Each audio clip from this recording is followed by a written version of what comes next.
Bonjour tout le monde, c'est Rémi Le Calvet, je suis le co-créateur du jeu de société breton ou normand, la bataille du Mont Saint-Michel, aux éditions Capoupa, un jeu de société créé avec ma compagne Anaëlle Tarot qui est illustratrice. Dans cette petite vidéo, je vais vous faire un unboxing pour vous présenter le jeu quand on l'ouvre pour la première fois et je vais vous expliquer toutes les règles pour que vous puissiez le prendre en main le plus rapidement possible. C'est parti! Hop là! Nous avons à l'intérieur les supports pour les pions, un dé à 6 faces avec 2 faces motifs. Nous avons 4 autocollants moutons qu'il va falloir coller sous les supports pour les personnages. Nous avons une règle du jeu qui est simple et rapide, avec un petit QR code qui vous permet d'accéder à plus de vidéos explicatives. Ensuite, nous avons les tuiles qui sont au nombre de 72. Donc ça, c'est toutes les tuiles chemin. À savoir qu'au dos, elles sont toutes de la même couleur, sauf les tuiles marron qui correspondent aux tuiles de départ. Donc c'est ces tuiles-là qu'on va pouvoir placer dès le début sur notre plateau de jeu. En parlant de plateau de jeu, le voici, le voilà, il est là, hop là. Donc nous avons un grand plateau de jeu, recto verso, avec le recto, c'est là où on va pouvoir placer nos tuiles.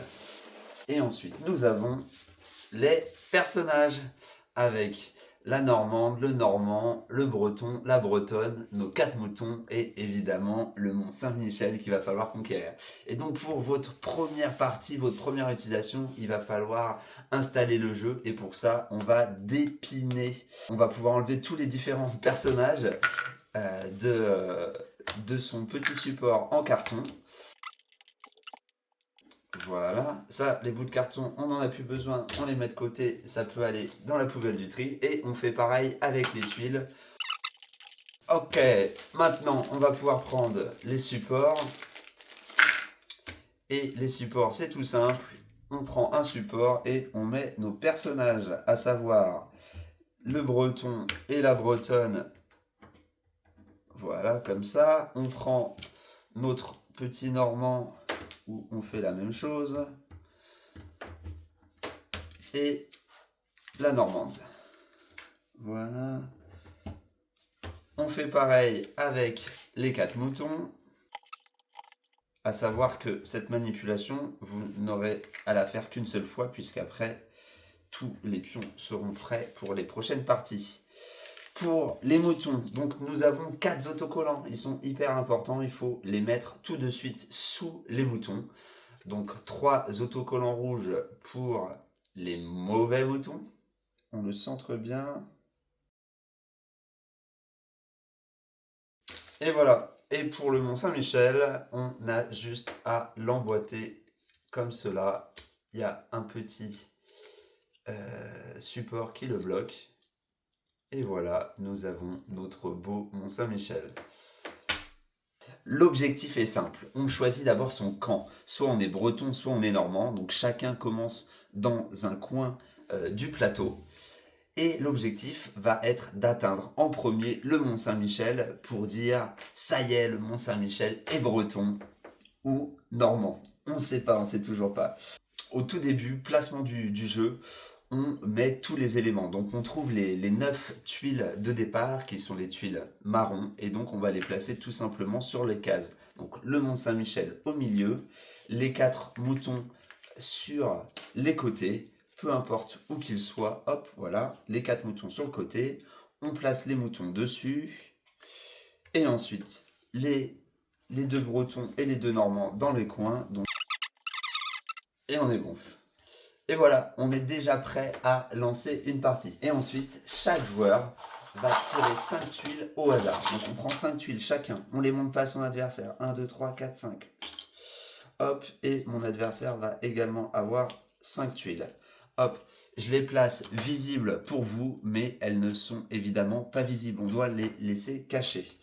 Au niveau des tuiles, il y a toutes sortes de tuiles. Donc ce sont des tuiles chemin, il y a des chemins tout droits, il y a des cul-de-sac, il y a des croisements et il y a également une seule tuile spéciale, c'est la tuile menhir. La tuile menhir, c'est un passage secret qui permet, lorsque l'on tombe dessus avec son personnage, d'être téléporté vers l'autre tuile menhir si elle est sur le plateau. Alors si elle n'est pas, il ne se passe rien. Si il y a deux tuiles menhir sur le plateau et qu'on tombe dessus, hop, on est téléporté. Si il y a trois tuiles menhir sur le plateau, on se téléporte où l'on le souhaite. Chacun son tour, le joueur a deux options. Soit il tire le dé, soit il pose une tuile.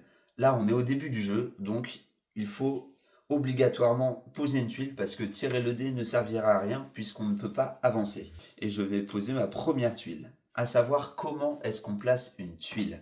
Eh bien c'est tout simple. Non, il faut toujours qu'une tuile, quand on la place, elle touche une autre tuile. De plus, il faut que les bords coïncident, c'est-à-dire un chemin avec un chemin, de l'herbe avec de l'herbe. Jusqu'ici, c'est assez simple.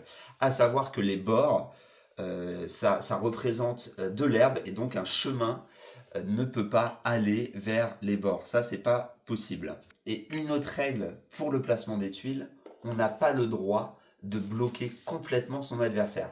Par exemple, là, la bretonne, j'ai une tuile cul-de-sac, je ne peux pas placer un deuxième cul-de-sac parce que sinon elle serait complètement bloquée. Il faut toujours laisser la possibilité à l'adversaire de poser une tuile pour continuer le chemin vers le Mont Saint-Michel. Ça, c'est obligatoire. Pareil, on n'a pas le droit de bloquer une entrée du Mont Saint-Michel. À tout moment, le Mont Saint-Michel doit être accessible.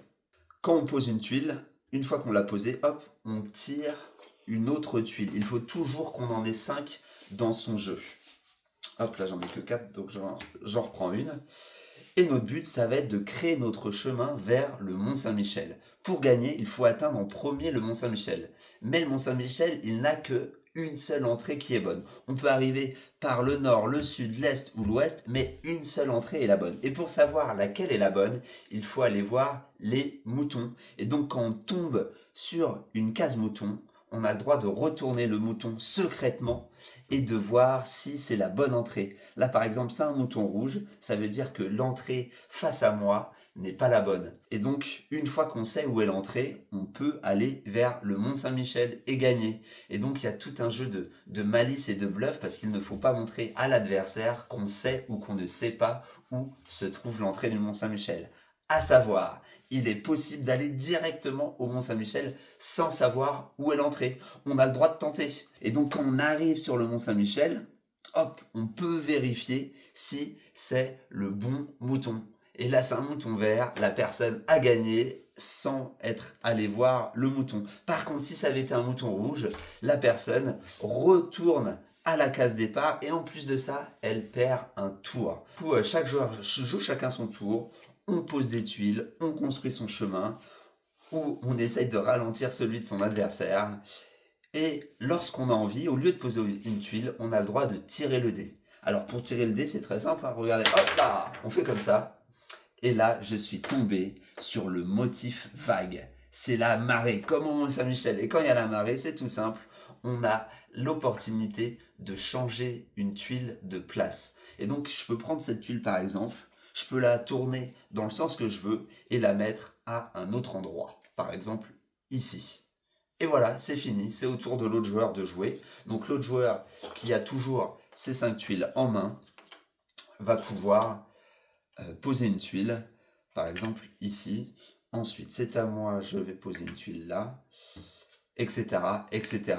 Vous avez compris le principe. À savoir qu'il y a un autre motif qui est les sables mouvants. Et les sables mouvants, malheureusement, quand on tombe dessus, on passe son tour. Comment marche le dé lorsque on fait un numéro? Que je vous montre. Par exemple, si je me trouve sur cette case et que je fais, hop, un 3, et ben, quelles sont les possibilités pour la bretonne? Et ben 3, le joueur fait des rebonds. Il ne peut pas faire 1, 2, 3 par exemple. Il faut qu'il arrive au bout d'un chemin pour pouvoir rebondir. Donc là, 3, ça ferait 1, 2, 3, tout simplement. Et j'avais le droit aussi de partir en arrière, comme cela. 1, 2, 3. Quand on est par exemple en face du Mont-Saint-Michel, par exemple ici, si j'avais fait toujours le chiffre 3, et ben on rebondit sur le Mont-Saint-Michel, donc ça fait 1, 2 et 3. J'espère que vous avez compris. En tout cas, si vous avez des questions, n'hésitez pas à les mettre sous la vidéo ou à nous envoyer un message. Nous, on répond avec tout très rapidement. Et on vous souhaite de superbes parties.